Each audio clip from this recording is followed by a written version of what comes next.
Hi everybody, Benny here to talk about the episode that's coming up. It's going to be a great episode. We've got great guests, great fun, woo, yeah, cool stuff. But this is one thing, is that the audio that is received by some of the guests may be a little high on the distortion side and a little bit unpredictable, so I'm sorry about that.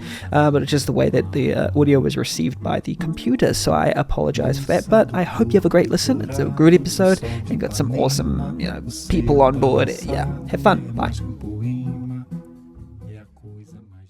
Struggle and scrambling wanted ulcers.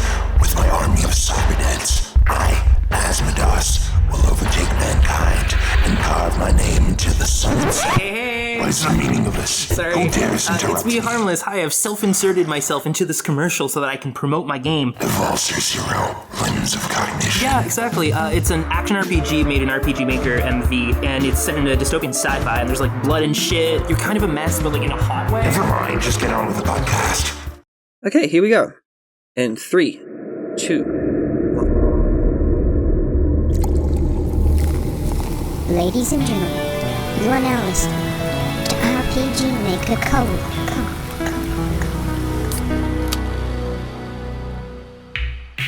Feeling hungry? Stomach growling from that last pitiful homemade sandwich you made with that sick wilted lettuce and rough tomato for that meal gone wrong? Want real food for once? Yes, well, look no further. RPG Maker Cola is partnering with Stetsoni Pizza to deliver you a one-time deal that you can only get in the next 4 days. Get RPG Maker Pizza for a supreme fill loaded with 6 delicious toppings, mushrooms, and runtime peppers. That's a medium supreme for $7.99 gold coin, and we'll shine your sword and shield on the house. And the best part, if you're a listener of this podcast, we'll chuck in an RPG Maker Cola drink, upsized to large, for only 1.5 gold coins. Beetle Ninja toy included. That's right, RPG Maker Cola listeners. During these summer and or winter days, depending on what hemisphere you're in, you better know it's RPG Maker Cola, your fizzy sodas-filled source of content for game development opinions that mean very little in the grand scheme of things.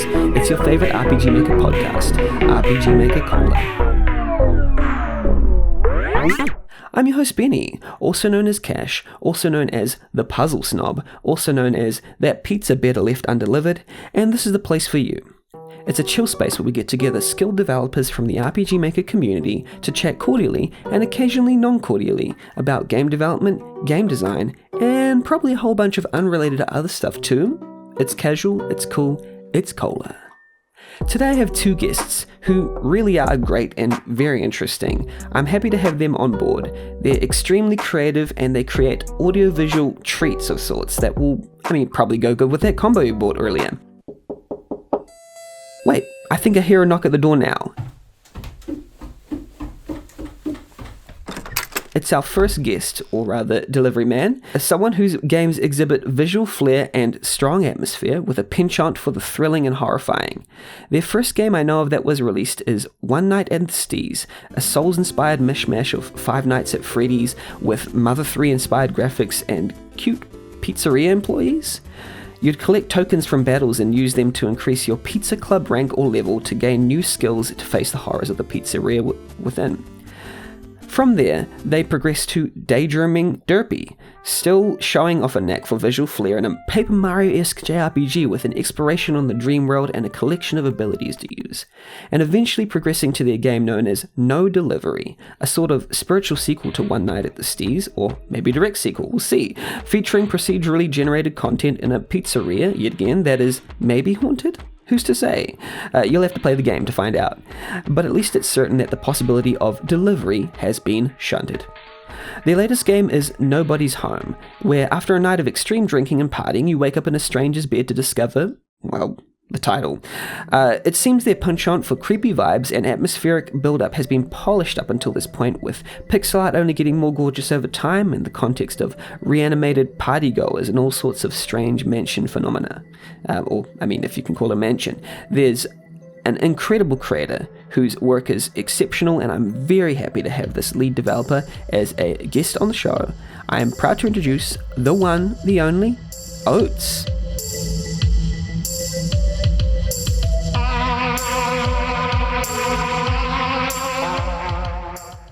Hi, Oates. Hey, how you doing? I'm Oates. You could also know me as Horror Notes on Twitter and on Itch.io. I know that in some places I'm also known as Sonic Boy 112, so you feel free to call me either. Although I imagine there's plenty of Sonics on the internet floating around. Yeah. I'm really thankful that you're on the podcast. Yeah, no problem. Our second guest is someone who is exceptional in several fields, one of them being a certain site that traditionally played Flash animations in games, that is Newgrounds. A self-professed indie game creator on occasion and old-school Newgrounds type guy, this person is an artist and game developer whose previous work includes incredible artwork for Monster Crown, Indie Pogo, Lisa the Hopeful, Carrion Killer, and more. The game where I noticed their work was the incredible Where the Moon Goes at Night, a game inspired by the RPG Maker classic Space Funeral, the Japanese exclusive Gift Peer, and the cult classic Earthbound. It seems to adopt an early 2000s feel of video games where we follow the story of a 20-something-year-old salaryman named Shiba, who falls asleep one morning while taking the early train to work and ends up stuck on the mysterious Tetentai Island, a once thriving small city on which a mysterious event caused bloodthirsty monsters to appear. This game was quite a surreal play with a comedic touch and a fun tone that was very enjoyable. Plus the graphics were instantly iconic and visually distinctive, only teasing the way for what is apparently a more open and full-fledged game in Beetle Ninja. Beetle Ninja is the stories of an early 20s ninja for hire, Montreal Saint-Luc, I probably got that wrong pronunciation, the Beetle Ninja. After accidentally unleashing a cataclysmic entity which is set to destroy the world in 2 weeks, Beetle Ninja must work to prevent the realization of the incoming cataclysm. So apparently you partner with a slew of different ninjas and defeat hordes of devious monsters as you work against the clock to stop the end of the world. The great graphics just bump this up even more, and with a stunning soundtrack by Post Elvis and Friends, it's an audiovisual treat. It looks amazing, and it's just got this very unique tone that I think is very hard to duplicate. In fact, you can go ahead and try, you probably fail. It's a very distinctive and unique game, and I really enjoy how it feels and plays. From the mind of a person who's extremely creative with a fine attention to detail, I'd like to introduce this guest. It's the one, the only, ProsciuttoMan, or 16-bit.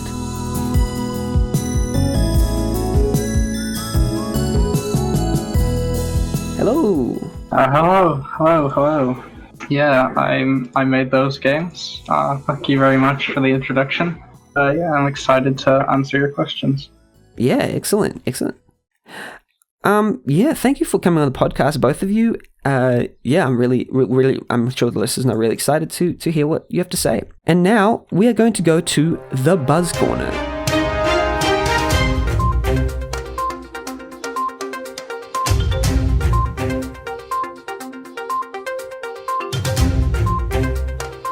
Welcome to the Buzz Corner. This is the section where we talk about what RPG Maker or otherwise indie games are gaining buzz at the moment. And I've asked, it could be old too. I mean, you don't own us. We can do what we like. I'll ask our guests if they can think of a game to bring one game, if they can, to talk about that they're pretty interested in. They don't have to have played it, just has to have a game page or something that looks interesting to them. I am bringing a game called Heartache Sour into Sweet.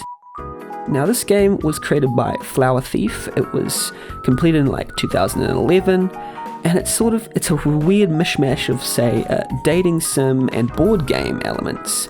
The UI is it's a little bit dated, there's weird shades of blue and green and some, very RPG Maker-isms, even though, it was just made in XP, but there's a lot of weird, interesting, little mechanics you can input into the game. In fact, this game has a customization ability as well. You can fully create characters and plot lines to insert into the game, and there's a lot of custom content being created and headed, I believe, by Marion in that regard as well.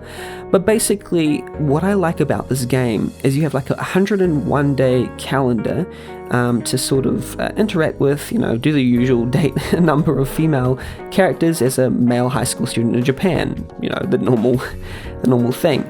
But there's a sort of customization to it that can, and I think there's a nice balance to it that people can just endlessly sort of play new variants on it. I played this a long time ago, say 2013, 14, but I think the design of it's quite interesting. You have some stats and then some like it's like a board game kind of, what's it called? Super Mario World kind of esque. If you land on different tiles, you get to go do different events and things like that. And yeah, I kind of, this game has some promise, even though it's, just the usual sort of harem-based, like, dating sim thing.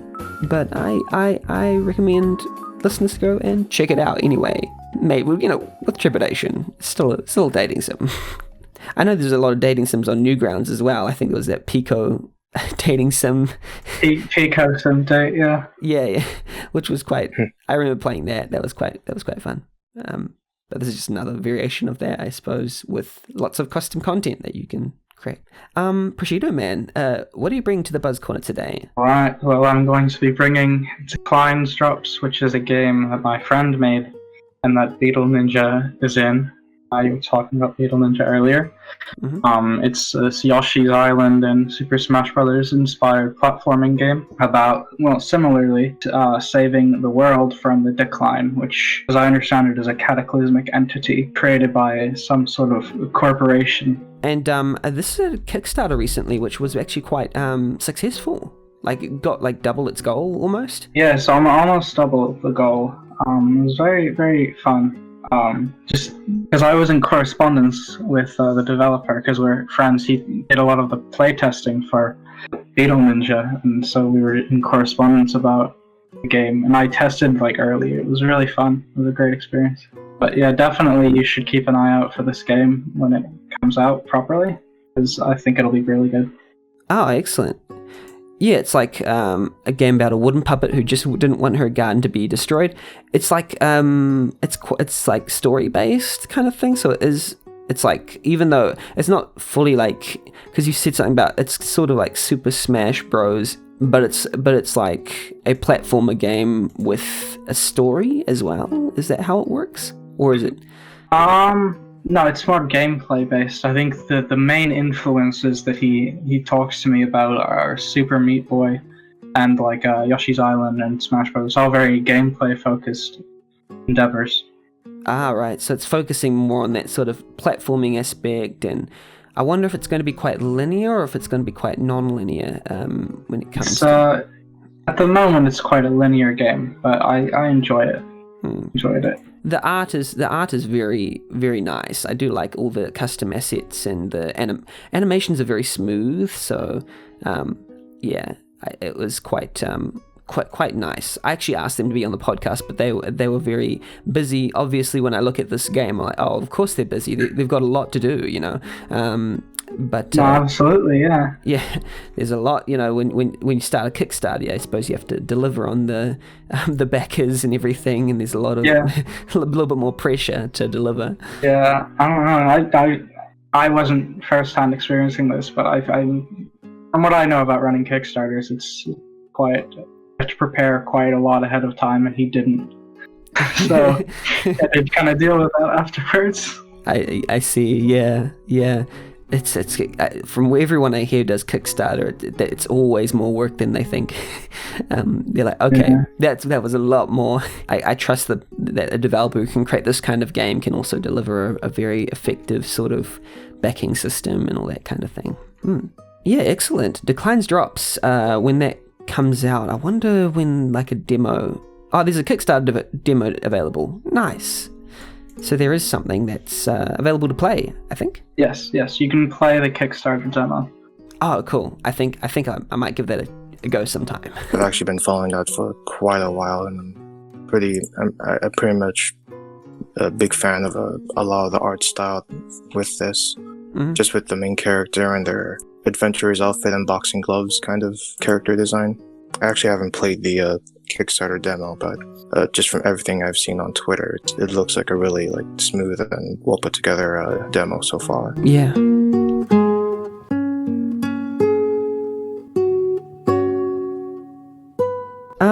Yes, that's Declines Drops. Everybody go play that and support that if you can. I think the Kickstarter is finished, but there might be some other way to support, so go ahead and do that. Oates, what do you bring to the Buzz Corner today? I'm bringing a RPG called Alien Holiday. from what I can gather, it's basically an RPG about a never-ending party and the people wanting it to stop. I assume it's from their tweets. They discussed it being a part of a carnaval. I think that's a holiday or a week-long carnival in Brazil. So I think this is a Brazilian developer. So it's actually really nice to see a lot of different things being represented in basic RPG formats. And I'm just really a big fan of how clean all the art looks.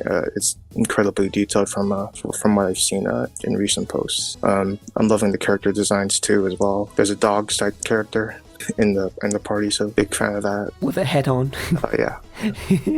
And also they've got like a beanie and a hoodie on the main character. I think it's quite like an interesting design. Yeah, it's a bit of a Adidas tracksuit type of deal. I'm always a fan of pudgy little main characters, so. That's quite cool. I like that because it's a bit of a difference. They got a little bit of swagger to the main enemies and like very detailed art. Like you can see all the little dirt splotches and there's a screenshot with some posters on the wall and they look like ripped off and things, but you can see like the detail and the ripping off of the wall and stuff. Like they've done a lot to like make it look very detailed. Yeah, I'm also really a fan of the battle screen because it's all hand-drawn from what it looks like. So you got the mugshots are hand-drawn too, and even the background is also hand-drawn. It's actually really nice looking. Yeah, like the designs, they look traditionally like composed as if they're very professional looking, I suppose. It's like, it looks like traditional cartoons that you'd see on TV sort of thing, like actual designs. I wouldn't be surprised if they had some kind of background in that. Yeah, I think they're working on a webcomic right now, so I believe art's their main forte.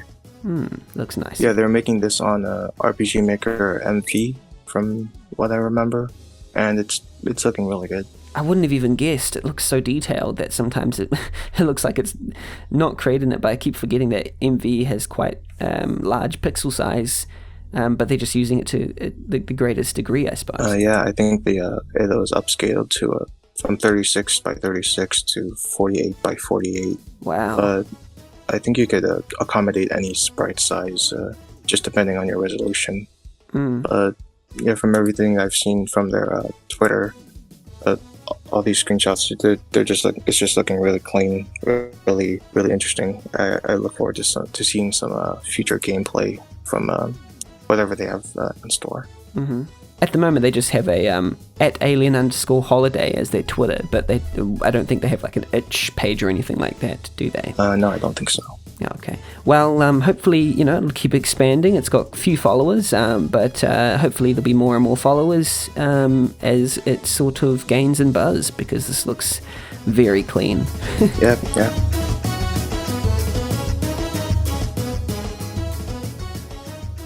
Yeah, excellent. Alien Holiday. Oh, that concept as well of the sort of bender, pretty interesting. The never-ending party. I think it's quite funny because you've got a game that's not necessarily about a never-ending party, but a party that ended, I guess. Yeah, so like any modern day settings for JRPGs or just RPGs is just really interesting to see what you can slot that kind of system into.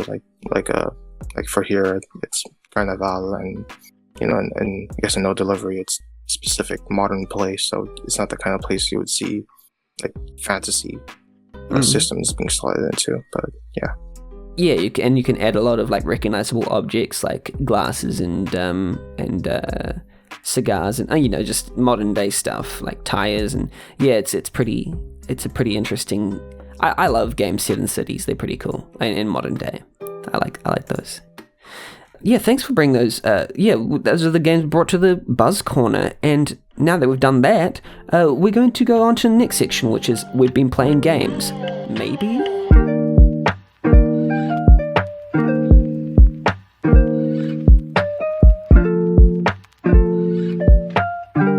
Hey, you there. Have you been playing games? If not, that's fine. But if so, you can listen here, as each of us talk about a game we've been currently playing or have played in the past, and explain what we liked or disliked about it. I'm going to bring a game called Rogue Legacy, which, it's quite a popular game. I'm sure some of us have at least heard about it. It's sort of a game that is a a genealogical roguelite. It's self-billed as, and it's actually got a sequel. I haven't played it yet, but each time you die, you have your child succeeding you, and every child's unique. One child might be colorblind, one child might have vertigo, one might even be like small, it might be or large. It's okay. No one's perfect, but everyone's sort of got their genealogical kind of evolution from the last. So it's each time you enter the dungeon, you buy new stuff, buy new upgrades. It's sort of like if you got 100 gold from the last run through the castle with your sword, good, you can afford this upgrade. Otherwise, try again to get 100 gold this time round, and then you'll be able to upgrade. So that's the kind of vibe with Rogue Legacy. I really like the upgrade system. You sort of upgrade before you go into this platforming castle and jump around. It's like got some bullet hell elements. Actually, a lot of it. Like you have to just keep dodging a lot of bullets and enemies. It's got very positive feedback on reviews on Steam, which is like a game that provides a good challenge. You can either have a game that provides a good challenge or one that kind of holds you by the hand, and both are fine in certain circumstances, but this one is very much you either succeed or fail, and that's simple, and if you don't, then you might not have as good a time. I feel like roguelites are kind of 2 steps away from actual like gambling. So I think I know how it's like, how addicting it can be. So it's really interesting to see how a lot of those random mechanics do play into like what people anticipate or what people like want to run for, basically. I think one of my favorite like things about like the random things in that game is whether you can be like farsighted or nearsighted. So one like you're like blurred out, but then another like everything else is blurred out, but you can only see yourself. So it's really interesting. There's ones that play on your controls as well. Like I can't remember, some like you just press one button and it does another thing. Like you get confused or something. I can't remember the exact afflictions, but they play around with the meta stuff a lot with the afflictions that your character has inherited, and it's very cool how they play with that meta control aspect, like screwing around with your controls and stuff. Yeah, and apparently the sequel is in early access. I'm not sure whether I'll get it. We'll see. It's an interesting choice to make the sequel early access, but I can kind of see how that would be the case. How they just keep adding new features onto it is like an interesting model for this type of game. It doesn't work for every game, but for a game like this where the mechanics can just keep building upon itself through playtest, then that would be quite interesting, I feel. Yeah, I feel like a lot of games are going the way of early access, just like having an early beta that everyone can play, or I guess pay into depending on the game. That just seems to be the direction a lot of I guess AA developers are getting into. Yeah. Like games with a moderate amount of money going into it. Yeah, you won't see Cyberpunk going early access, but like I feel like it works best for games that are iterate. Yeah, probably. Maybe it should have. Yeah, so it seems like a lot of games are sort of that benefit from iterative feedback, and that you can play a lot. Like this, like Rogue Legacy, you can just keep playing. Yeah, you can just keep playing over and over again. Maybe those are the types of games that benefit from early access, because you can only get better through people giving feedback, rather than say a linear adventure going early access where you play it once and you're like, okay, I guess I've got my money's worth, or not. Yeah, absolutely. It's weird because I think Minecraft, this is a little weird, but I think Minecraft, the influence that it's had, especially on the way that game developers in the independent scene develop their games and they put them out early, I think that's one of those like influences from Minecraft that I think is very interesting to see in the modern day. Absolutely. Yeah, Minecraft was that one of the early versions of letting people in before the final product was released. And I just remember the final like version of Minecraft being released, and I was like, oh, is this like a full game? Like they just slapped like a 1 on it and said, it's Minecraft 1. So, okay, it's finished now, I guess. Yeah, I remember when I was like a young lad and I would get Minecraft and I thought, wait, what's going on here? Why is this new stuff here? Why was I like a harsh little chunk border here? What the hell? Yeah, they've added a lot of stuff which make it very cool. Different sort of meta gameplay. Yeah, very, very interesting to see that still influences the way that independent developers make things nowadays. For better or for worse. We'll see. And then there's also a game I liked called Factorio, which was released to early access for a long time, and then got the final release this year, I think. So it's interesting to see, okay, does that mean that it's eligible for Game Awards this year? Because it's been out for years, and they just slapped a 1 on the end, so it's like, okay, finally gets released. Was Factorial on early access? I thought that was an actual release back when I've seen it. Early access for years, yeah, and it only got made into it only got called complete this year, actually. So it was released in 2016 as early access, and then 2020 it got released final version. Yeah, I can imagine that a game that's like as complex as that would need like a lot of playtesting just to get at least an initial release. Totally. I think Factorio is a perfect example of something that should be early access. That the game itself will benefit and become better because of it. I think early access can also be a bit of a double-edged sword sometimes, especially when you're making games where you deliberately want to have a lot of stuff that's like held off to the player that's very secretive. Yeah, true. Yeah. Yeah, so you want to keep it like for a story-based game, I would not go early access. I would just sort of... Oh, yeah, absolutely. Yeah, because you just want people to experience the story in full. I mean, there's demos as well, I suppose, but I don't think I'd want to sell a demo per se myself. But, each one to their own, each person to their own. I wouldn't see like a Kingdom Hearts game dropping off as early access because everything would be out of context or whatnot. Yeah, or like any story-based games would be like they're dependent on like a lot of progress. Like you would either lose all your progress or you would have to start over once you get an initial release, because there's so much that can happen between development and release that could undercut players' expectations for it. Yeah, totally. Yeah, ProsciuttoMan, what games have you been playing? Maybe. Alright, well, the main one that I'm going to be discussing here is Super Meat Boy Forever, which is the much anticipated sequel to Super Meat Boy, which is one of my favorite games of all time. And there's a lot that I like about it, there's also a lot that I dislike about it, so I don't know. I think it's a very divisive game, I think is the most sort of important takeaway. I think if you're thinking about getting it, you're either going to love it, you're going to hate it, or not really much in between, I don't think. Yeah. I still don't know if I like it or if I hate it right now.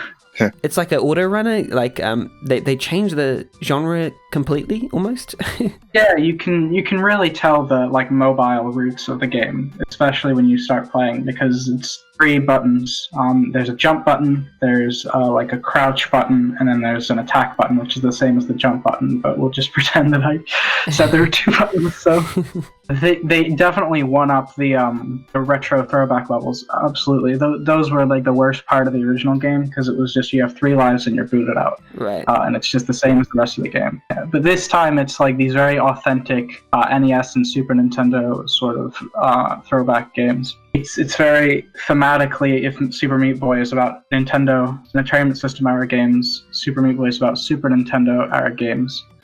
And I think that was a very interesting, subtle choice. And I really, really like that. And I think that while the new animations are very smooth, I think that they lose a lot of the charm that they had in the original. Yeah. I don't know, maybe it's just, I don't know, I'm in a generation of people where I grew up watching crude cartoons on Newgrounds. Yeah. A lot of anatomy. Of culture, I see. And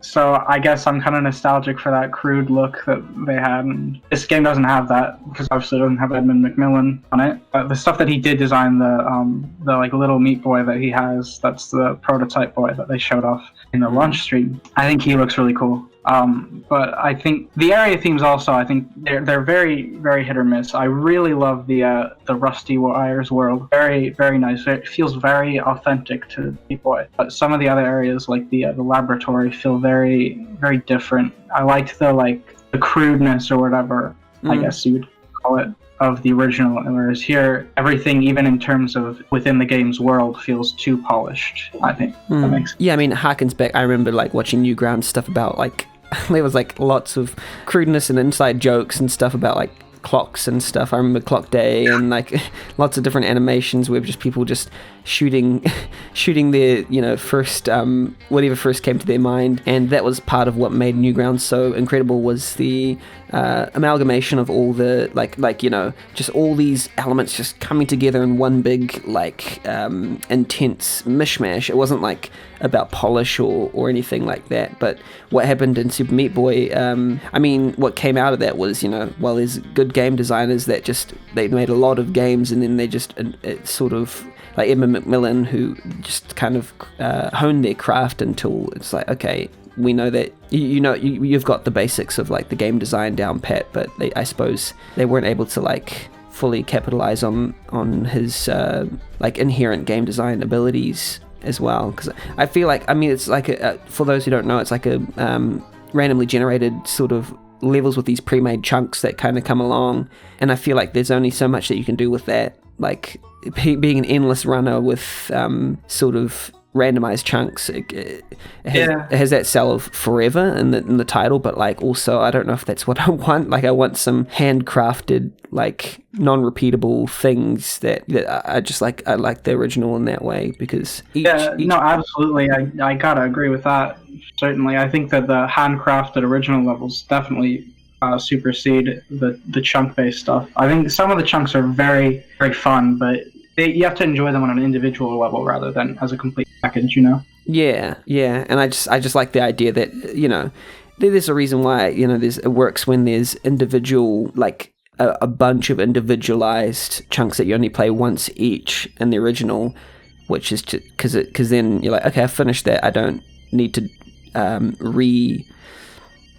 rehash what I've already learned, sort of thing. I already know how to do this, but now it's like, okay, no, you have to prove it time and time again, sort of thing. Yeah, it seems like a very mobile game thing to do. Yeah, very, very much so. I think you can, as I said, you can definitely tell this was, because I was following development for a while. It started off as a mobile version of Super Meat Boy. Oh yeah, and you can really tell that in the execution. Yeah.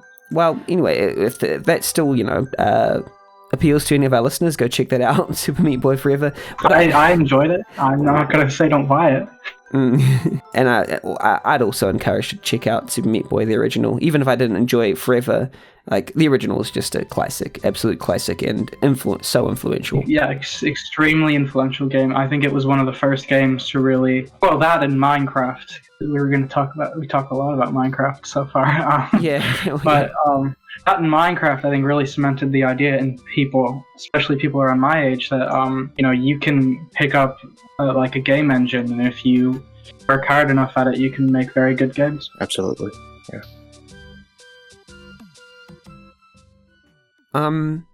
Oates, what game are you bringing today? I haven't been playing too many games recently, but just one of the biggest titles I've been playing is Cyberpunk 2077.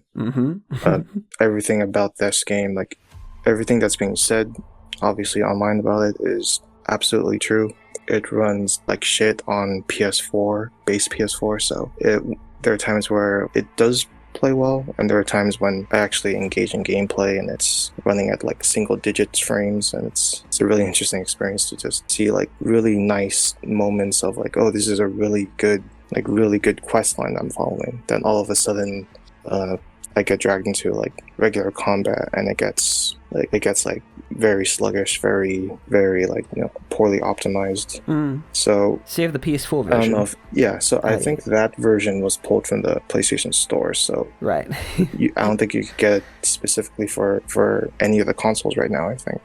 Or I think Xbox, you get for Xbox. You have a limited edition item now. It's rare.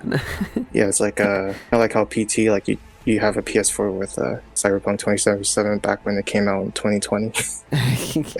Get the really buggy version of that. But yeah, I'd imagine that with numerous patches or whatever they have a plan for the future of that game, it'll be somewhat optimized for it. But I could definitely see how a lot of the issues that carried over from CDPR's last game, Witcher 3, carried over to Cyberpunk in just a lot of ways, because it's basically one of the best PC games that I've played on console, basically.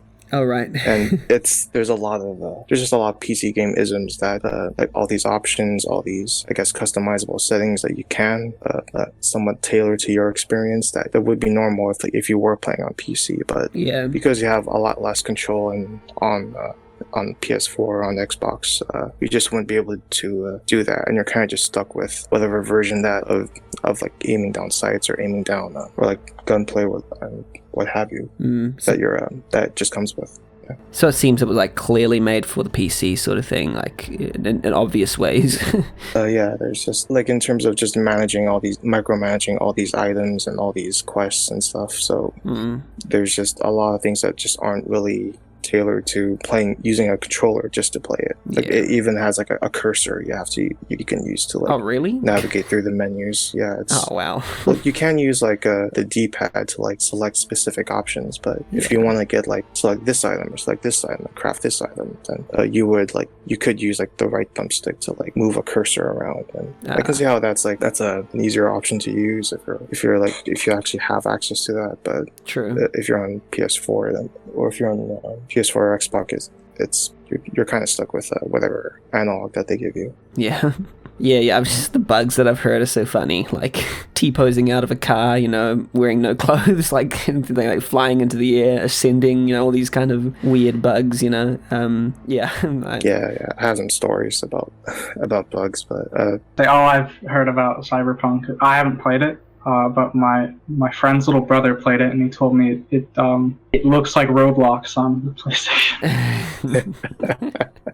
It's really interesting because I think a lot of their low poly models just look really, really low poly. Like you could count pixels on the texture. So it's interesting. And certainly Roblox will probably play at a higher frame rate. So there's that. At least you're getting a smooth experience. Feels so bad for him, man. Someone's probably recreated Cyberpunk in Roblox already. Well, yeah. You just play that instead. Cost less money. Poor guy. It's the same way as when I was a kid. You didn't have enough money for like the latest, game. You just buy the Minecraft map version of it. Yeah, which were probably surprisingly good, because that's where, a lot of people have learned level design from mods like that. Yeah, absolutely. And making mods, I think, is a really good learning experience, a good stepping stone for learning other things. I mean, the entire MOBA genre came out of, Dota, which was a Warcraft 3 map, so it's pretty incredible. Yeah, like CSGO and all that. Oh, yeah. Like Arma 3, that came out from just modding. A lot of great stuff. Yeah, Counter-Strike being a Half-Life mod. So go make your Cyberpunks in Minecraft, because who knows, you could be the next AAA director. Don't play it on console. You probably can't. Go buy it. You go play it on PC instead. Like there's a good game somewhere in there. It's just just be careful of where you're playing it or how you're playing it. Exactly. I'm gonna hope it's a Fallout New Vegas type experience where it's just something really good hidden underneath a plethora of bugs. I mean, I've actually like tried to avoid using guns in the game because of how just buggy it is to like stay away from people. So like I've just used to like stealth and like melee just so I can get a smoother experience for it all. And it's somewhat improved the experience just to avoid combat altogether. It just so the frame rate won't go down in any sort of fashion. But yeah, it's definitely. In Cyberpunk, you had to go pacifist run. Keanu would be proud.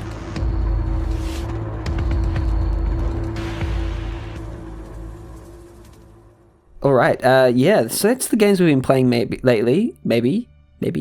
Now we're going to move on to topics we must discuss, because this is a podcast, of course, and it's serious.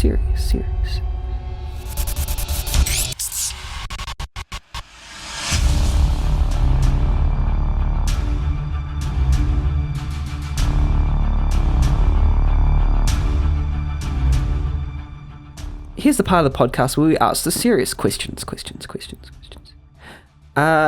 First one is sort of like an origin question, and feel free to answer in whichever order you'd like. How did you come about making games? And if it was RPG Maker, how did you discover the engine? Or if it's another engine, how did you discover that? Yeah, what's your general story when it comes to that? I actually started making games in around 2015 with Adobe Flash. Just like 16-bit said, like I was born and raised on Newgrounds. So there's just there's a lot of Flash games I took a lot of inspiration from when it comes to just general game design.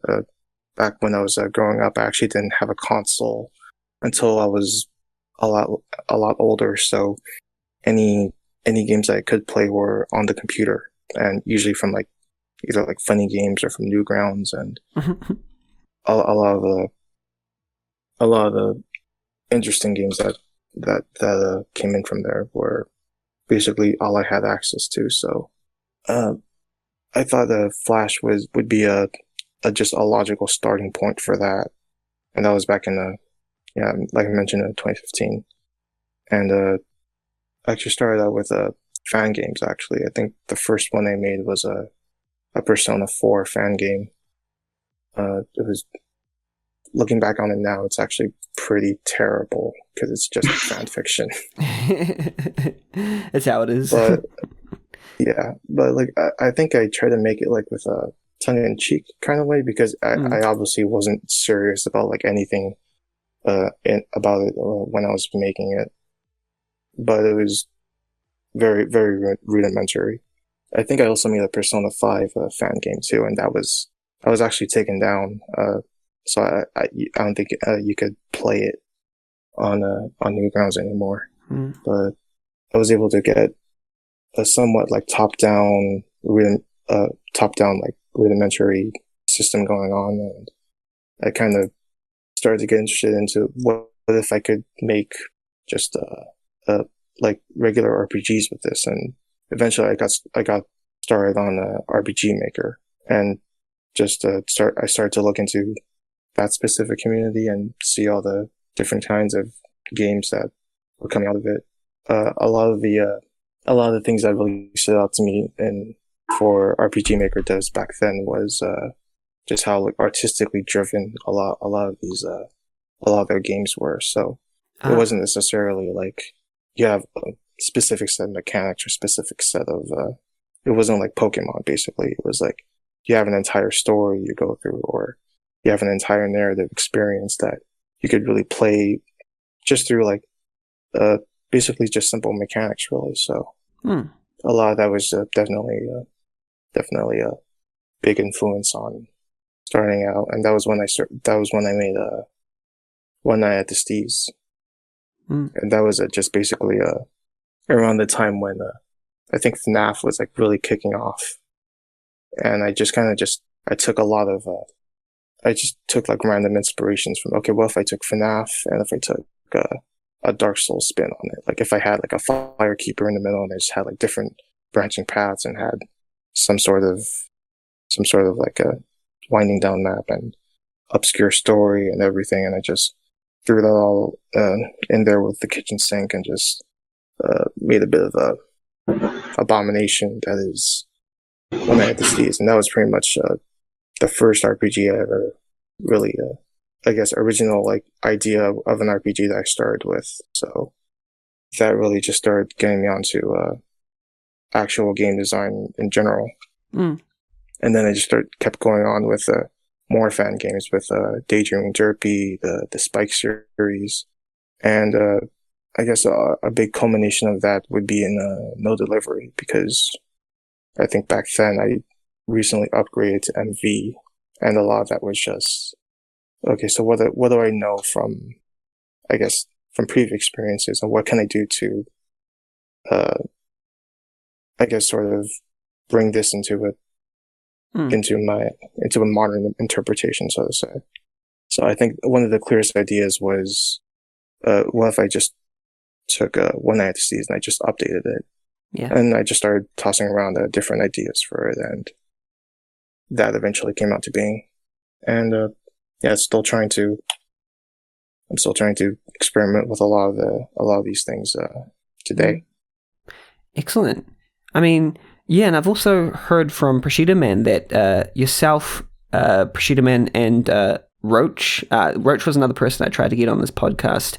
They're very busy, but they really wanted to be on, particularly this episode, actually.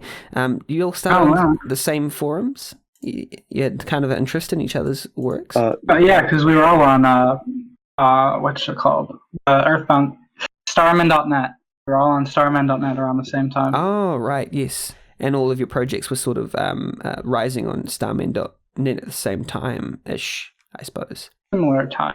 Yeah, I think I remember when it was like on, I think some college's website, like it was like for a senior, I don't know if it was a senior project, but it was like a development framework that they developed for a specific class. And I remember that specific game was on there as an example of what was possible with that framework. So it seems like they've just moved on with it afterwards. So yeah, it's looking really good. Really big fan of it. Yeah, me too. Love to see more. I'm always stunned by Roach's worlds. Yeah. Roach, I think he made that Eagle Land game that I don't know if he talks about it that much anymore, but he made this game Eagle Land that was it was like this Earthbound influence game where one of the like big appeals to it was it had these huge maps that you could like traverse, and they were seamless maps. I'm pretty sure they expanded the tile set limit in some capacity because they're huge. They're massive. But it was just, yeah, it's absolutely massive maps that he had on his project. It was very impressive. They were on Starman.net. It's kind of like it's like most fan websites. I don't go to very many, but I don't even know that, so I'm assuming, I guess. But Starman.net, you either got very, very derivative projects. Not to like cast shade, I think that when you're making a fan game, very derivative projects are fine. Yeah. You either got stuff like that, or you got stuff like what Oates and people like Oates and myself and Roach were making, which were very, very different things that just had slight influence from it. And Off was there as well, I think. Yeah, I think Starman.net, there's just a lot of like really good like small individual projects, whether like they're like based off Earthbound or if they're based off of just a completely different like original idea. So it's like a very big mishmash of just developers that I see that are gathered there. So it's just really interesting to look at all of that coming up back when I was first starting out there. Yeah. ProsciuttoMan, what's your story? How did you come about making games? Well, as I said in the previous podcast, I found RPG Maker from watching very crude Flash animations of Yumeniki.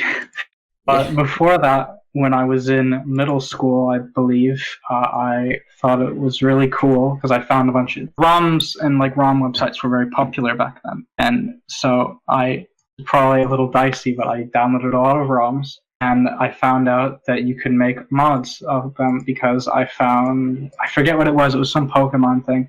But Pokemon was like a big one where everyone was making like a Pokemon mod. And it was especially for the Game Boy Advance version. They had a lot of modding tools, and I downloaded a lot of the simple, like easy to use modding tools. And I would go to town and basically make these remix games where I would remix aspects of the Generation 3 Pokemon games. So that was just basically, it was stuff like I would change the starting town to be like a city, or I would change Hoenn so that there wasn't water, so you could walk across on like a bridge or something. Very basic stuff like that. And then after that, I found out about Earthbound, and I made Earthbound mods in a similar vein where I was just drawing really crappy artwork and inserting my own enemies into Earthbound. I edited a bunch of sprites, gave them like a little hairstyle or whatever, which seems like very derivative shit right now, but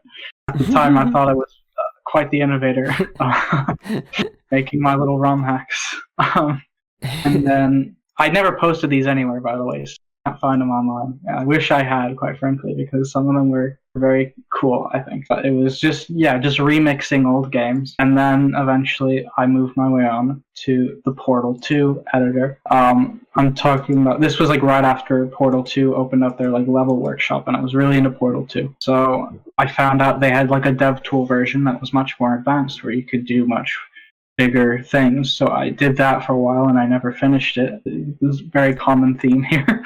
But I did that, and then I lost steam for doing that. And then a few years later, I played, I think it was Cave Story or something. And I thought, wow, I shouldn't do something like this. So I opened up RPG Maker because I bought RPG Maker so that I could learn a new programming thing while I was on holiday at my cousin's house. So I opened up RPG Maker, and I would just make these little joke games for people that I was friends with. Like one, I forget, one of them was about one of my friends like getting a sardine or some shit. It's the most innocuous bullshit. It was funny though. It's a very Newgrounds thing to do as well. You just create jokes for your friends. Yeah. Frontier. No, we just did shit like that, and then at one point I'm like, well, I got this nice art style that I've made, and I really like this kind of humor, so I'm gonna make a little opening area. I did that, and that became Where the Moon Goes at Night, because it was Where the Moon Goes at Night. I talk a lot of shit about that game these days. I don't think it's very bad. I don't think it's that bad. I just talk too much shit about it. It's like a little joke, I guess. Yeah, I guess. No, because I don't think it should be as popular as it is still, because it's just some joke game I made in high school, because it was just a bunch of stuff that I was like, oh, that's funny, but that in the game, it was just a whole process of doing that, and my friends were like, oh, this is really funny. Yeah, but that's how I finished Where the Moon Goes at Night. And then after that, I had imposter syndrome because it got runner-up, and I'm like, this is the best I'm going to do. Better start making... I made a bunch of prototypes. I still have all of those up. I have Château des Lapins, Jardin de Squelettes. They're both French games where it's very experimental stuff where you're just walking around. One of them is just a puzzle game with very abstract puzzles where most people can't progress past the first room because they can't understand what the first puzzle is. It's this thing where it's you read the address on a mailbox and it says 123 Northwest Isle Road or something. You have to walk one north and 2 east or something. I don't know. It was weird game. Very confusing. Very sort of metatextual puzzles, and it seems quite interesting. Like I like that idea. I like that idea. It's I'm very still nice. very proud of this one puzzle that I put in it, where it's got the number 1 on the wall, and you have a radio with Spring, the song, that classical music Spring, and you have to look on a calendar for the first date of spring. I still think that's clever. Yeah, I think that seems like a really cool idea. It's probably like with a game like with super hard puzzles that are sort of metatextually based, but I don't think it's going to be like super popular. That's the only thing. But like for those who enjoy it, I think if they like click onto it and then the game is like, oh, it's an ARG kind of game or whatever. It's like, okay, yeah, but absolutely. I didn't know what I was doing at that point. I was just making games because I thought I'll use a clever puzzle idea. I'll put this in. Yeah, because most of my stuff pre Beetle Ninja was just, oh, I like this. This is fun. Let's put this in the game. That's and honestly a great way to make games. You know, it's still a great way to make games. Yeah, absolutely. But there's still some influence from that in Beetle Ninja with some of the locations where it was just like, oh, this is cool. I'll put this in. You got to create for yourself partially as well. Like you create for others, sure, but like it's also a medium for self-expression. So you got to be like, well, you don't have to, but I prefer to be happy with my own work as well. You know. Yeah. So. Well, it's not. I wouldn't say you have to be happy with your own work. I think some things, true, they can be just stepping stones where you're really like, oh my god, what the hell was I doing here? And that helps you learn a bit, I think. Yeah. Now, there's still games that I made during that period of experimentation that I still really want to go back to, like Château des Lapins, which is Rabbit Castle. I think is really good. It's just very constrained by the engine. And I really want to go back to that. When it comes to like favorite kinds of games or other media, is there any particular like games or TV shows or other sorts of things that inspire you to create games and such? Yeah, just I guess in terms of other games that I've played, that really inspires, like just gets like the creativity flowing. Actually, I wouldn't really call specific game. Whenever I see like any any videos about someone's custom Pokemon region or custom like Pokedex. Like I'm just like, I love to see like all these like different ideas that just come for that, because I feel like the Pokemon fans have just like taken all the good ideas and left Game Freak with like not as many. So there isn't too much for them to like innovate on, because all the innovation is really with the fans that I from what I've seen. Well, like, I haven't seen Pokemon as a very innovating franchise at the moment anyway. Well, I don't know. I liked the open areas. Oh, yeah. The wild areas are great in Sword and Shield. I suppose they tried Go as well. That's innovative. Yeah. Pokemon Go. No, well, I guess they do what works for them, I guess. But it's not very innovative, especially. You can't really call it innovative gameplay formula. You have to go to the indie scene to get that kind of stuff with the Pokemon-type games. Yeah, and you were saying like fan games and stuff, or like the fan creations are definitely way more innovative than the inbuilt stuff that Game Freak provides. I feel like a lot of Game Freak is under like a lot of pressure to actually start innovating with Pokemon, because it seems like there's like people, like obviously there are people who are just really into Gen 1, and that's where people who got back into Pokemon because of like Pokemon Go, like they were able to hook them back because of like Gen 1 and stuff. And you could see that also kind of happened in Gen 6, didn't it? Yeah, in Gen 6 there was also like a really big pull with Alola and stuff. So that was a really big I guess turning point for their company, I suppose. But I feel like the actual overall design of the games could use like something similar to Monster Hunter, where like you would have these games like Monster Hunter 3, 4, Ultimate. They would like those are just both of those games, I guess functionally they look and play basically more or less the same. There's a lot of like different nuances that I don't really know about, but when it came to Monster Hunter World, that was a complete like detachment from the previous formula that they did, and that was like they made everything more realistic. They made maps one big connected map. You had multiple layers, and it just changed up the way like you track monsters and everything. And there was just they fundamentally changed a lot of core gameplay loops that players would have to do from the original games. And I feel like if Pokemon could like somehow accommodate that with the wild areas, I feel like there'd be a really big missed opportunity there if they didn't really move on with that. But they're somewhat moving on from it. Yeah. But I feel like there's just a lot of business decisions that are holding them back from that. True. ProsciuttoMan, what about your favorite kinds of games or the media? What about them inspires you as well? For me, I think a very obvious one is Earthbound. I think that's sort of it's like the current indie scenes, like Super Mario or something, where everyone now is talking about, oh, my game's based on Earthbound. And, even though sometimes it's not really. They just had to tack it on to get some extra dollars.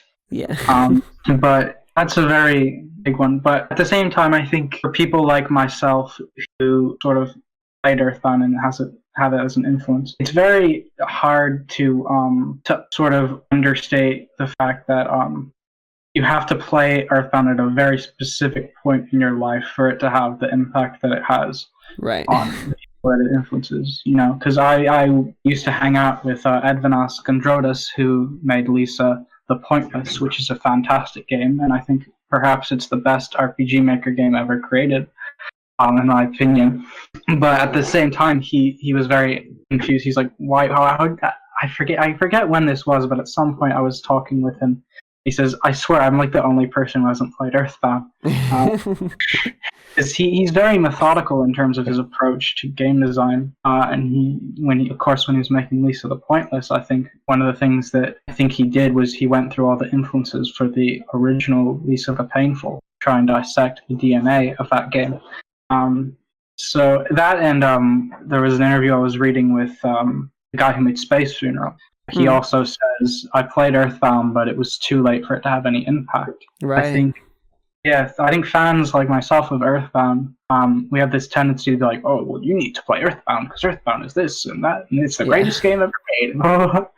But I think it can't be understated that that's a very specific game that is played at a very specific time that gives it the influence that it has.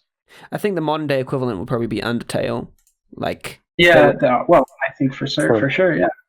Yeah, for people who have played like indie games now, yeah, Undertale is like people who think like a lot of like any games that are who play on the metatextual level or have like different like subversive genres, and Undertale would be like very much like one of the first things that comes to mind if you mention it to I guess just anyone nowadays, because it's at this point it's hard to get away from it. So. Yeah, it sort of opened the door to like new stuff. Like that's what I feel like Earthbound did. It wasn't necessarily like the commercial hit straight away, but it became like that sleeper. Well, I guess Undertale was the commercial hit straight away, but with Earthbound, I think it was a bit slower. Yeah, it was sort of that kind of moment where it's like, oh, you can do this.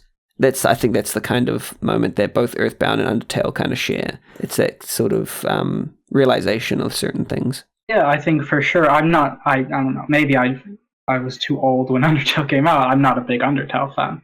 I don't really like the game that much, but I think that certainly from what I've seen, it's also opened the doors for a lot of especially Japanese independent game developers to start doing indie games. So it very much has a lot of that Earthbound DNA, but I feel also some DNA of like Super Meat Boy and other contemporary indie successes from the 2000s, where it sort of opens that door for people that's like, this was made by one person and I need to make a game now because I'm one person and I can make a game. I think that's beautiful about Undertale, even if I can't really enjoy it on like a gameplay level. I still very much respect that about it. Sorry. Okay, keep going. Yep. Another very strong influence that I have is also very prominent in my work is Newgrounds stuff, as I talked about, and I'm very happy that my friend Cameron Taylor, Ninja Buffin 99, he put out a game called Friday Night Funkin' recently. And it is the most surreal experience I've had in my life, I swear to God. Because I remember just like talking about the most inane crap with him, and then like he's like, "Oh, I'm making this game called Friday Night Funkin' with Adam Arcade, who was also one of the first people to follow me on Newgrounds." Yeah, I don't know how good it's going to be. And then he puts it out, and it's like this like huge thing, and it's it's so weird because back when I was a kid, like Pico and the Pico school was very, very iconic. Yeah. But nowadays, it's so weird. You see like people getting introduced to Pico, and, like getting all up in arms about it because they played Friday Night Funkin' and Pico's in it. Yeah, exactly. Yeah, it's real. Pico's been there the whole time, like. Yeah. Yeah, but same thing with the whole Earthbound Undertale connection. It's been there the whole time. It's just opened a window to let people see into it. Yeah, it's surreal seeing just how that game is taking off, I guess. I think what people need to realize about Newgrounds, and I guess like ProsciuttoMan's got a lot to say about this, so I won't open the rabbit hole too much, but that it was pretty much for like my early childhood years at least, the wild west of the internet, like maybe one step up from like the dignity of 4chan per se, but like very much anything goes sort of thing, like absolutely like balls to the wall, like 100%, like zero. I don't know if it's saying zero moderation, but like it's pretty much when I went into like the restraint. general forums, like my experience as a young teen going into there and just being rewarded with flat out insults and sort of and like just general nastiness. Like it was one of the worst places on the internet I've ever been. Well, one of the most nasty, but also that's kind of like contributing to Newgrounds as a place where anyone could do anything sort of thing. Yeah. And that was like the freedom aspect of it that I think still like there's still, Newgrounds has changed, but it's still that place where freedom is encouraged and in lack of sort of intense censorship and all that kind of thing that can kind of be in other places. So you can go to other places if you want like full censorship, but like Newgrounds is a place that's more like the wild west still. So it's sort of where it is. What I love about Newgrounds stuff is you'll get stuff that's extremely like vulgar, extremely edgy. I'm trying to think of something like the Piconjo series, where he's just talking about his anatomy all the time. And conversely, you'll also get stuff that's very family friendly. Like you'll get what was that game? Fancy Pants Adventure. It's like one of the big Newgrounds things, but that was like very extremely family friendly. And then conversely, you'll get stuff like Salad Fingers, where he's like shoving kids into ovens and stuff.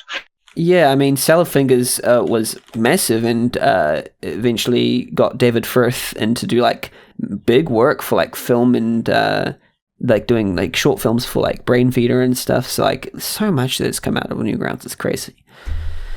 Yeah. We could talk about that forever. Newgrounds is such a massive topic. It could be its own podcast.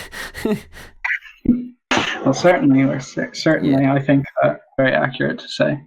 And then, there's a lot of film stuff also that tends to influence.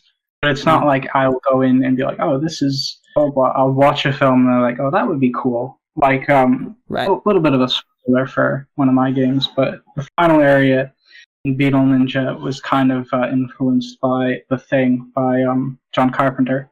Oh, right. Yeah. It's just a lot of stuff like that where I'll watch a film and I'm like, well, that might be cool. I kind of like that. And then I'll put that in. That's one of the cool things about indie game development. You can just come across inspiration and then it'll be in the game the next day. Yeah. Very much like Doom Eternal, or not Doom Eternal, like the 2016 one where I watched the no-clip documentary about it where he's basically talking the whole time about like, well, this is from The Last Boy Scout, and we thought that The Last Boy Scout was very good, and the blah, blah, blah, blah, blah. Yeah, I think that's all the serious topics out of the way. And now that we've asked the serious questions, we're on to the question box.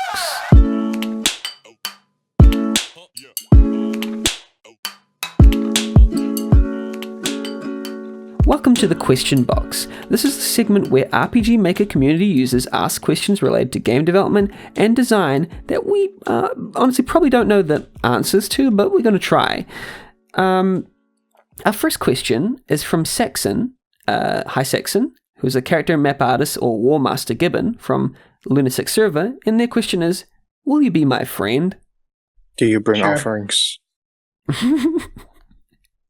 And yes, sure. It depends on what you're bringing to the table. Bribes work. You can be my friend. You can be my friend, Saxon. You just have to pay the right gold fee. And sponsor RPG Maker Cola. Buy some of that. Pay the toll. Pay the toll. I'm the troll under the bridge. The next question comes from Kev or Dev Brody from Twitter. Hi, Kev. To ProsciuttoMan, what made you go with Beetles? Okay, so this one's a little more complicated than just like I would have said that it's just because it's cool, like a few weeks ago, but it's because his fighting style is meant to withstand a lot of attacks and focus on brute strength. So he's basically meant to last in combat, like the fighting beetles you see on like the TV programs and stuff. Similarly, the hero for the second game is based on a whip scorpion because he's very weak physically, but he also has a lot of stealth attacks and is devastating in terms of his attack power. That's cool. Yeah, beetles be strong. Beetles be attacking other beetles. They look really cool too. They really do. I like the design. Like even Beetle Ninja's costume is just the angles and the actual material that makes it look Beetle-y it's just iconic and just looks great. Yeah, really like that design. It's probably one of my favorites. That whole game has a lot of designs that I think are like my best work. Oh, really? I need to play the whole thing. I'm going to stream that. Before the missiles, and then vote for it in the correct missiles. Bennett does games from Twitter. Hi, Bennett does games. Asks Oates, Seeing how you've simplified combat in Nobody's Home, is that the direction you'll be going in the future? I enjoyed both VC RPGs a lot, but the deeper combat in No Delivery added a lot of meat to the bones, if that makes sense.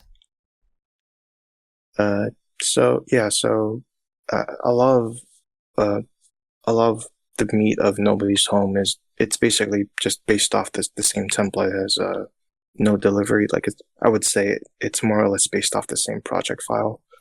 I did have to trim off a lot of the fat when it came to actual development, just to remove all the additional trimmings that I made for, like, specifically for wrong turns and for the randomized elements. But for Nobody's Home, I really wanted to focus more on exploration and just general atmosphere, just to see what I was capable of in terms of like what I could achieve with that. But I remember I did end up using a somewhat turn-based system to deal with I guess some of the zombies that you have to get out of the way. But they're essentially basically toll gates. Like it's really up to you about how you want to manage your resources and how you want to explore specific areas of the game. It's really so a lot of it is really just down to how much you want to explore your environment, or how much you want to look into, like how many bottles you want to use, or how many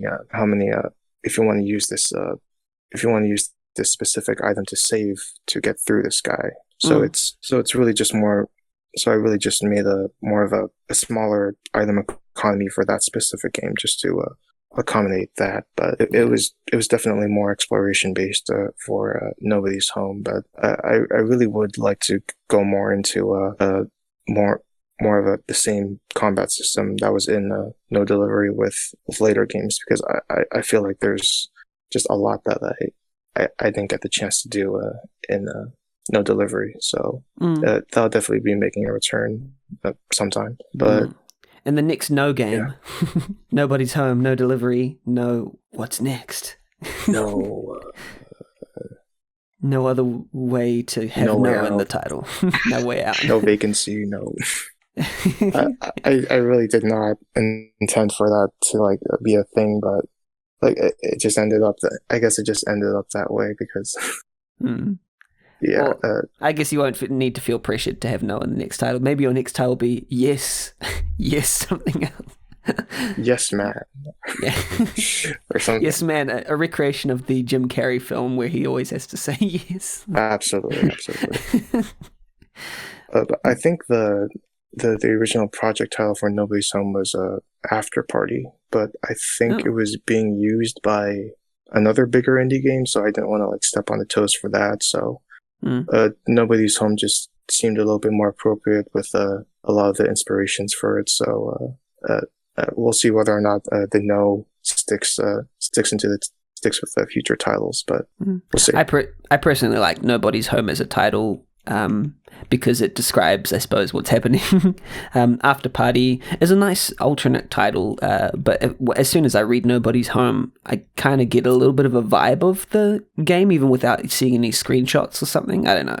It gives that sort of, because After Party, if I hear After Party, I'm like, oh, it's like a fun party, but maybe that is like a good deceptive title as well. Who knows? Yeah. Dungeon Dev Dude, or D3, or Lone Wolf 123 from the RPG Maker Caller Discord. Hi D3. What's one thing you think is interesting or cool about the other guests' games? I think it's interesting to see the use of a roguelike in RPG Maker. I think it's very intriguing. I did not think it was possible to do, because I tried to do it a few times. And it creates a very distinctive, from your games generally elicit very familiar memories of Five Nights at Freddy's and stuff of that nature, without being too similar. It's a different approach to the same sort of familiar territory, but done in a very intriguing manner. Yeah. Very much so. I agree. But it's a lot of things to keep in mind, I suppose, but and the technical achievement as well of the design. Yeah, I actually didn't initially planned for the RNG wrong turns. It was more of a on the spot type of design decision that I basically came up with, but it wasn't initially a part of the original game plan. So I'm glad that it did work out. because it's really just check one number that's randomly generated, and here's a bunch of maps that you could use based on these numbers. But yeah, I'm glad to see that worked out. And I guess for 16-bit, I actually followed Where the Moon Goes at Night a few years ago, like back when it was. I remember seeing it on Twitter, and it's like, oh, I really like the color palette of this specific game, and I was just wondering like whether or not it's going to be, is this like an actual commercial release, or if it's just like just another RPG Maker game. And turns out that you were making quite a lot more with RPG Maker, so it's really nice to see how you've evolved since then. So in terms of like actual, a lot of just like for funny, like whatever was cool at the time. I think it's also just noticeable how your palette like the simple things, even when you're having fun and goofing, like even just the simple things like worked, like, and then you could build on that for, you know, the more serious stuff. But like at least the you know, the core of like good game was already being kind of fleshed out. No, yeah, absolutely. I don't like very much about Where the Moon Goes at Night, but I still think that the combat backgrounds and the text box were on point. I think those were very well done. Yes, a lot of I've gone to Japan recently to visit friends, and there's a lot of just like urban design from Japan for the like combat backgrounds and stuff. Our next question is from Demon Claus, or Claus, from the RPG Maker Collar Discord, who says, what's a song that you deeply associate with each of your games? Not necessarily from the OST, but one that just came to mind while planning in the early stages that may have lasted throughout as a sort of core song in your head. And keeping in mind that I didn't have one is also a valid answer. For me, for Beetle Ninja, I have two. Well, for Beetle Ninja and for Where the Moon Goes at Night, there's two outside of the OST and there's two in the OST. For Where the Moon Goes at Night, for some reason, the cover of McLarty Party People, the Cotton Alley theme from Super Meat Boy, the final boss music, really sticks with me. I don't know why. And the internal one that I really like is the standard battle theme that was composed by Robert Kilpatrick. Very nice. And then for Beetle Ninja, it's a call between it's a very tough call between for solo the Corrupted Apartments theme and the Am I Unworthy theme, which is it's a spoiler heavy thing that I'm not going to talk about in the game because it's very late game. And then from an external source, Kirby Collecting from Kirby Mass Attack was like a placeholder tune I used for the day skip. Most of us replaced it very well. I just still think of that because it was there for so long and I had to test it out with that for such a long time. Yeah, absolutely. How about you, Oates? For a lot of the development of No Delivery, I was actually listening to a lot of synthwave and like just 80s rock in general. But for like modern synthwave, there's this one video by a specific artist, but they took a clip from an old 90s movie. It's called Career Opportunities, and they put it to this one synthwave song called Sunset by The Midnight. And it's basically just about that one segment of the main character who is like a Target custodian, like from the department store. And he gets locked inside the store at night, and he just goes around, has fun with this one girl who's also locked in the store too, played by Jennifer Connelly. And I guess just the whole vibe of a workplace during off hours is just seemed very interesting to me. But when it came to like actual themes of the game, obviously the video was incredibly like happy and like romantic in a specific sense, but just the idea of being in a place where it's off hours and you're not technically supposed to be around, that idea was just very much like a big inspiration to the rest of the feel for the rest of the soundtrack. I think I gave like a good list of inspirations to the composer for No Delivery. So a lot of the synth the synth tracks from NG Virus was basically from like a lot of the modern synthwave tracks that I've been listening to during the time. I'm not sure if I actually made a playlist to refer to any of that right now, but it's definitely a big mood setter for those games. So yeah, building off a track can sometimes provide that sort of core backbone, and it's interesting that both of you kind of came from that sort of place of being based upon music almost, like, or like having that, at least that theme running. Dari from the RPG Maker Cola Discord asks, "Hey Oates, I'm wondering what prompted you to make a sequel to One Night at the Steez, aka No Delivery?"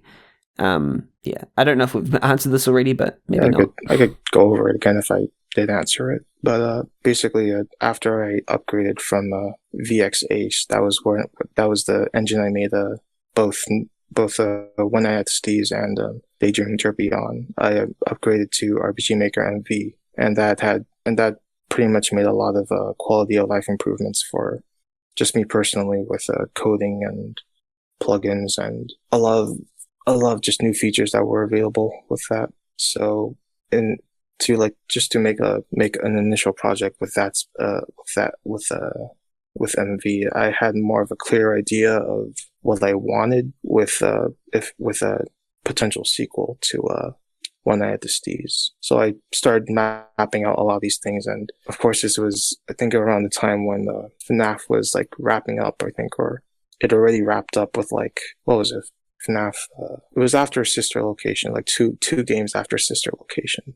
But there was obviously from there, I've just been looking at all the lore videos and how like the entire community around FNAF back then pretty much changed, and like how things like grew up from there. So I'm just thinking if there's like any way I could like follow up with that, like, well, since One Night at the Steez was just a take on basic FNAF, then yeah. If there's like an alternative way to follow up with it, with I guess from a different point of view, then if there was anyone to follow with another installment, it would be like with the employees. And at first I thought that you would play as the I guess she's called the manager now, but it's the one employee that you do see in the lobby, and One Night at the Steez, the one other employee that you see there, the redhead ponytail girl. But so like I think for a good part of development, she was the only character that I had implemented. But then I actually started adding a lot more things to the game, and I ended up adding multiple employees and characters you could play as. So eventually, she kind of just faded into characters.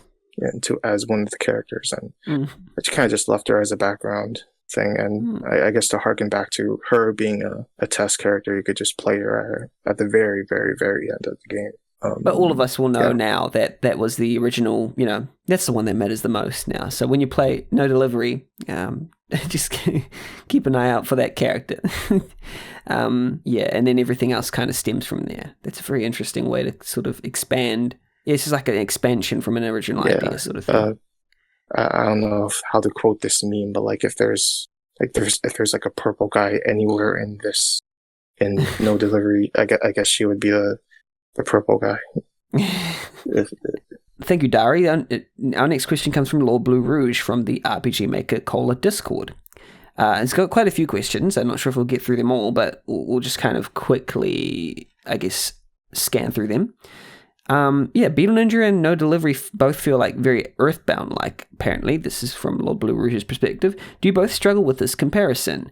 How did you two go about making your games more unique or distinct? What tips or suggestions would you give other developers who want to set their game within a modern-day setting? Yeah, that last part, I think especially, a lot of people, I think, struggle with that. For Beetle Ninja, the comparison doesn't bother me. I think it's a little inaccurate personally. I think a lot of the influence for Beetle Ninja came more from like a Flash aesthetic. But as far as making games distinct, that's a very big problem I see. Is that people just think they can just slap the contemporary setting on a game and it'll be great. But I think you need to build a game around the idea of Earthbound or a certain emotion that it elicits, rather than just this is my take on Earthbound, because Earthbound is such a very simple thing. Like Undertale, I don't like Undertale. I said that before, but Undertale does the monster thing. Lisa changed it to like a post-apocalypse situation. Just change something about the situation.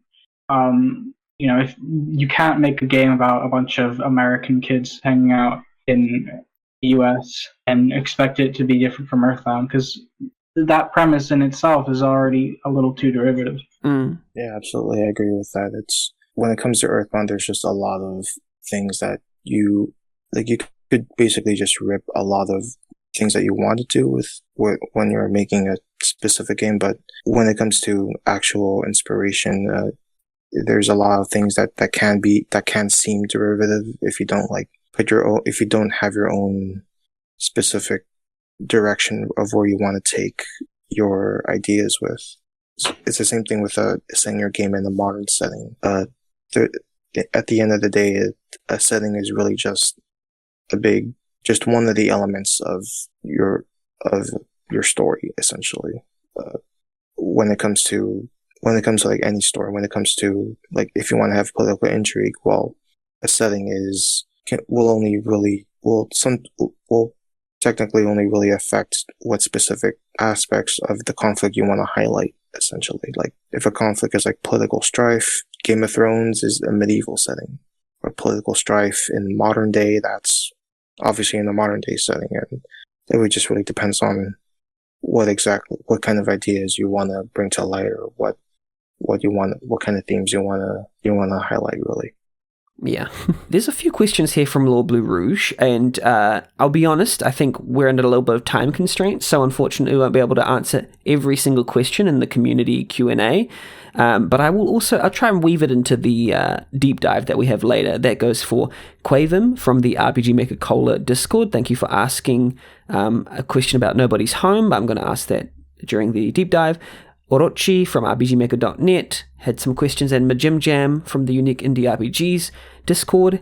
All your questions, I will try to weave them into the deep dive, but sorry about it. Unfortunately, due to time constraints, we won't be able to answer all of them. We'll skip to a Lord Blue Rouge question, which goes like this. No Delivery and Beetle Ninja have really cool supplementary marketing material. No Delivery has a fake 90s pizza website, and Beetle Ninja has a very cool claymation cover art for its soundtrack. Who created this material, and do you feel it's effective? Like, these are really cool to look at, and at times feel like a lost art in terms of media marketing, because everything these days is done through social media. Do you feel like this sort of marketing material still has a place in this day and age, especially with retro indie games?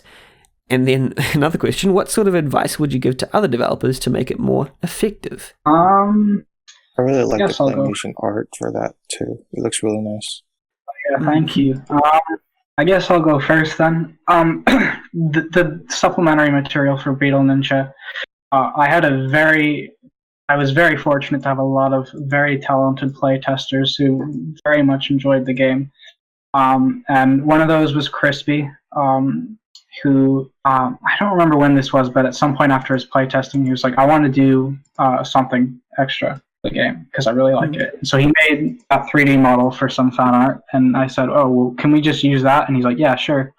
And so he made the soundtrack cover, because I already had like the game cover and the like title screen and stuff, but we didn't have anything for the soundtrack. As far as like what advice would I give to making it more effective, and if I still think it's effective, I wouldn't say it really is. I don't know. I think you're pretty spot on with the in terms of it not kind of being a lost art. It was just really something cool that one of my friends wanted to make for me. So I don't know. It wasn't really that deep. It's totally valid too. I mean, some things are just, and it works maybe sometimes unconsciously, like. Not by design, but just I mean by design, but like it's just like a fun thing. Yeah, it's fun to have like a little extra side material too. It's kind of like looking at game manuals, like having that little supplemental material that comes with the game is just interesting to parse. It doesn't necessarily like it's like flavor as well. Like it's like that meta like flavor to it, and I think it's funny that it's also the Stetsoni pizza's pizza site delivery site is like presented as if it's real sort of thing. which is like adds to the nice little fun. Yeah, I actually I looked up like creepy 90s websites just in some list somewhere, and I saw like this really old website that was for like some tech company sometime long ago that they haven't updated since, and I basically copied just some of that web design that they had on that specific site. I kind of wanted to, I kind of wanted to just go through with a really like low upkeep site that's not really meant for like somebody made it sometime in the 90s, but they kind of forgot about it and they just moved on with whatever. So I always found that specific aspect of it to be not particularly like there is an air of mystery to it, but it's kind of like a modern day mythological element to it. Thanks for your questions, Lord Blue Rouge. And I'm going to probably talk more about them in the deep dive, which we're going to now. Let's take a deep dive.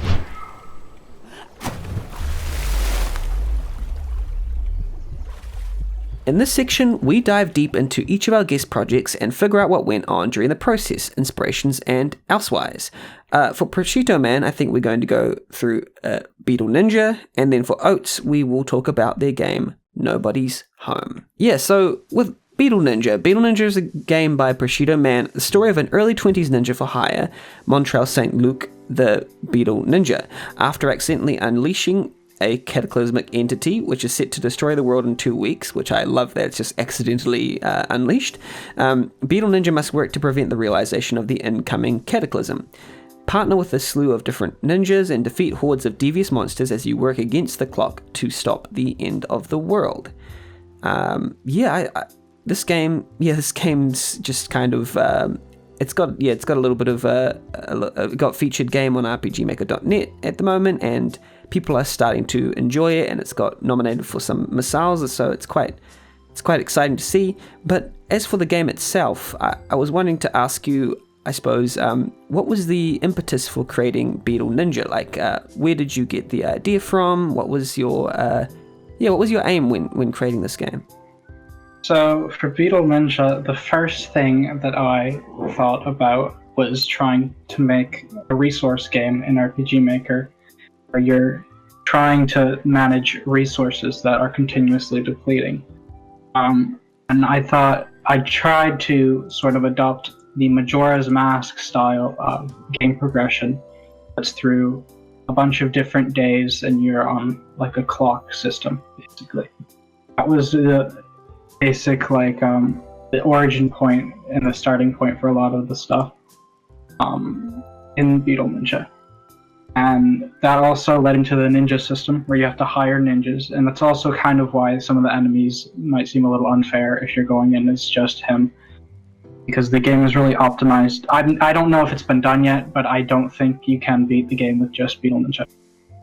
No any percent with the Beetle Ninja only. Absolutely. Well, it's not really, you can't really get 100% with just Beetle Ninja. You got to get other ones. And it was based around like replayability as well? Yes, absolutely. One of the main goals, because I played Fallout New Vegas right before. I really like Fallout New Vegas. It's one of my favorite games now. One of the goals there with Beetle Ninja was to make a game that was like that in terms of you would have to replay it at least once to sort of get everything you wanted out of it, basically. So there's a lot of RNG based events, and there's a lot what's kind of like a Yumeniki thing. That was another influence on it. And Yumeniki was also influential in terms of I wanted to make I don't know how to really put it, like a template game, if that makes any sense, where you establish a template for game in it. The same way that Yumeniki establishes the dream world stuff and the effects gathering. So everything sort of manifested from there. I had some play testers test it out and make suggestions. Some that were better than others. There was a lot of systems I had to get rid of because everyone was like, oh, well, that sucks. There was a lot of, I don't know. It's very interesting, yeah. That was sort of the main goal. I'm going to go do some switching between Oates' game and Prosciutto's game. So I'm going to switch to Oates' game really quick. Nobody's Home. The subtitle is, Can You Survive the After Party? After a night of extreme drinking and partying, you wake up in a stranger's bed to discover nobody's home. Come for the booze, stay for the survival, horror exploration, after-party cleanup, reanimated partygoers, whispers in the dark, and hangovers. Can you survive the after-party? Yeah, this game looks really gorgeous. It looks amazing. I forgot to say that about Beetle Ninja, of course, but I've already sort of touched on how it's audio-visually just like quirky and amazing looking, and I really enjoy the vibe of what I've seen from it. It's quite... it's very interesting. But as for Nobody's Home, it's got a very unique art style that's almost quite unique to you as well, and it's sort of like this enclosed space where you explore and make interactions.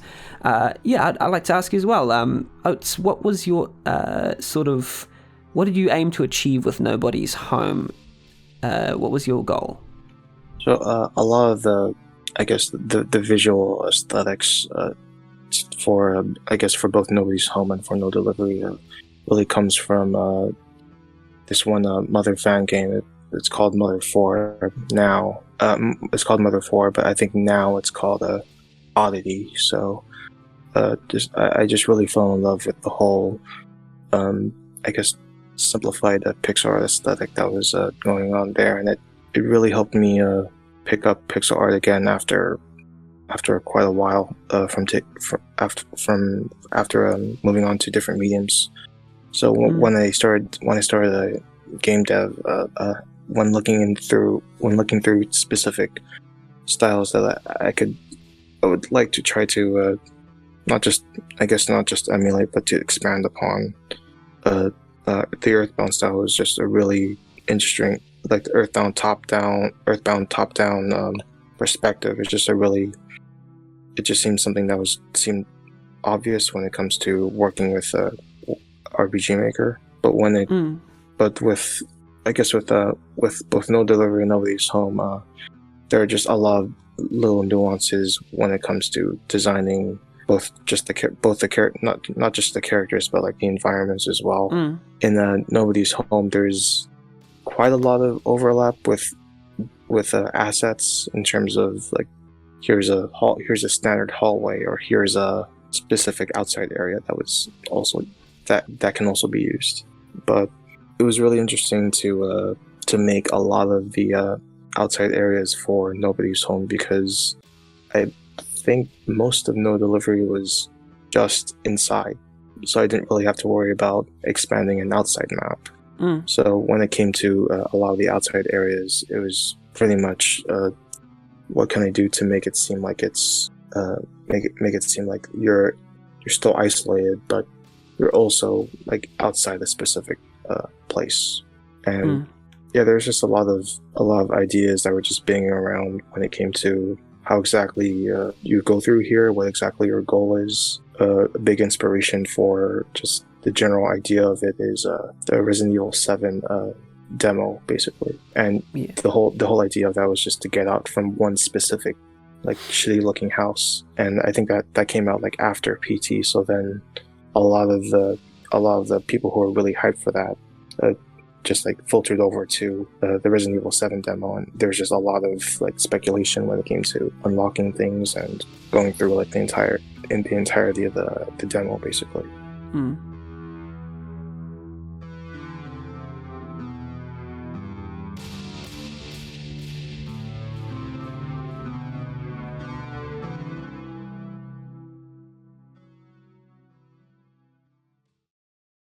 So, that was our deep dive into both games by ProsciuttoMan, that is Beetle Ninja, and Oates, that is Nobody's Home. I'd just like to say to everyone, just go out and download those games, buy those games, whether they're available commercially or not.